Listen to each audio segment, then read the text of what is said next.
I went to the office to think. Where would our next strike be? Where would Mr. Goth be hiding? He had a slight head start on us.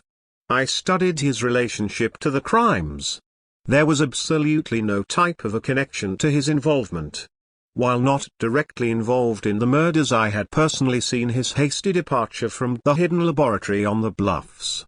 He had most likely been responsible for the bombing that destroyed the facility, and all the evidence. He was hurriedly removing any proof of his involvement. That could only seem to indicate that somehow he was afraid I was closing in. I was. We met at the station. There was notice that no warrants for my detainment had been received by any enforcement agency, and my escape had gone completely unreported. We were all in agreement that we had to quickly arrest Mr. Goth, if only to prevent further death and destruction. The obvious place to attempt to find him was his home in Willow Creek. The home I had been in many times. I described the interior of his house and we set about to raid his home. We entered and began our search.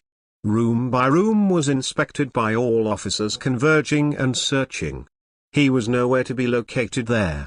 Each heavily decorated room held my fellow officers in awe. The opulence and splendor of the palace.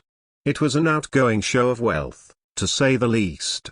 There were numerous large paintings of great talent that adorned each of the rooms, along with antique and somewhat priceless trappings of his wealth. Stunning. I wondered at the upbringing of Cassandra. How it must have been to be a princess in this castle of gold. We wandered through his possessions looking for anything that might lead to his detainment. He was not there, nor was there any clues to his current whereabouts.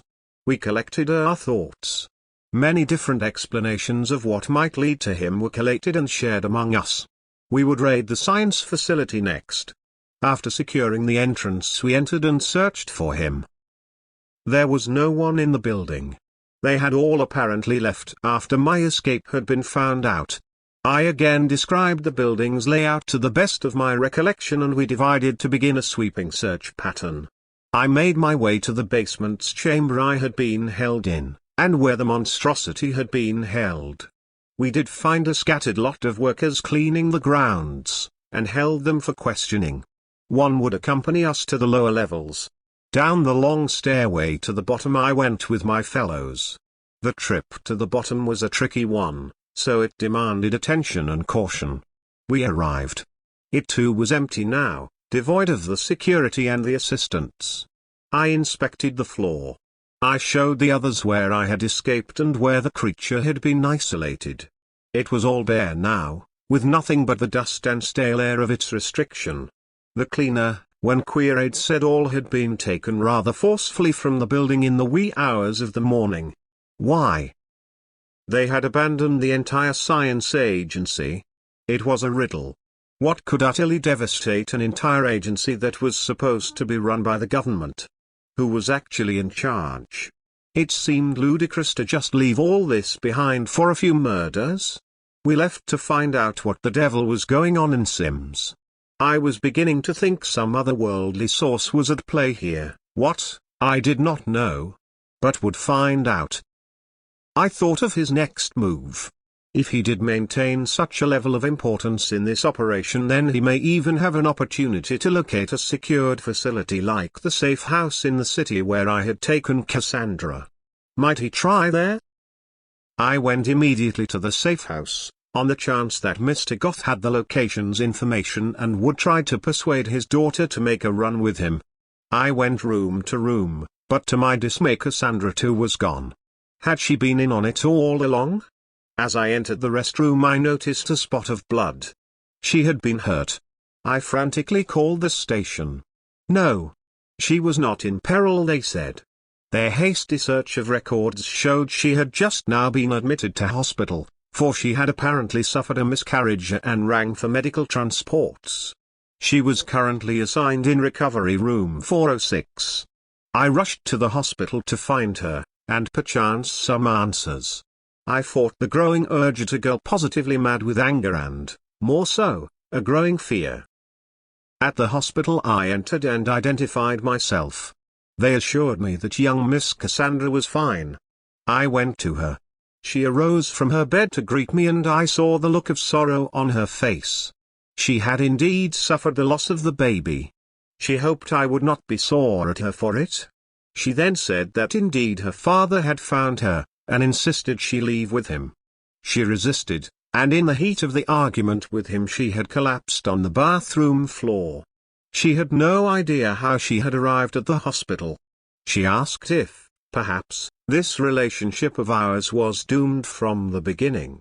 Was this just a runaway infatuation of hers? To throw herself into the role of a lover? To help my own grief from the loss of all my family? And we both slowly realized we had been caught up in our mutual feelings. My need for companionship, hers with the memory of her distant crush on a boy from her school days. I explained my need to leave, with haste, to try and find her father and bid her to get some rest.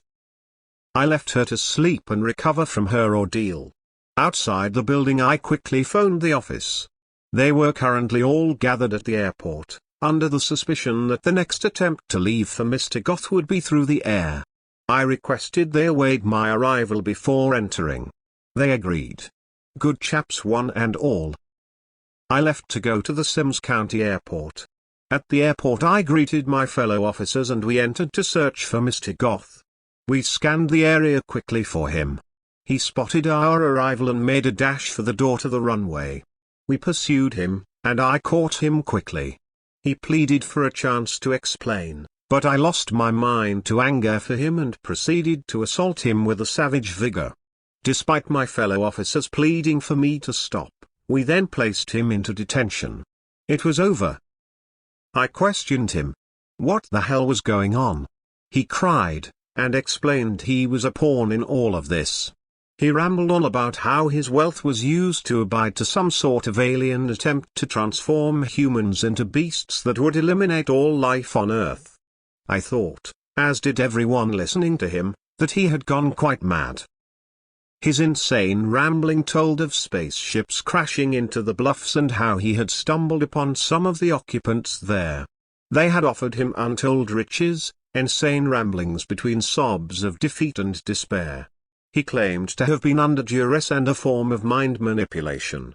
His resources came to the disposal of his tormentors. They had used his wealth to finance the building of the cave. He was quite mad. It was time for Cassandra to return to studies at university. I accompanied Mrs. Goth to see her departure. Mrs. Goth claimed no idea of her husband's activities. She was on holiday abroad when this came to the forefront. A plausible alibi. We talked a bit. She had always known I would discover the slasher. Even if it was just one killer. It was still leaving some unanswered questions. Might I feel inclined to have a light supper with her at one of her favorite restaurants? If only to celebrate my success, she explained with a sly grin. Cassandra appeared from the building. She pulled me aside and we embraced, knowing each other far too well. She once again whispered to me to not forget her. I would not. Bella Goth and I left together. She said she was always fond of me. Might I consider using one of her summer homes for a bit? I accepted her offer and we walked away hand in hand. She smelled of expensive French perfume. I had a feeling that this just might be the beginning of a beautiful friendship. I, like you dear listener, would have to wait and see. Oh, what a tangled web we weave. Don't you think?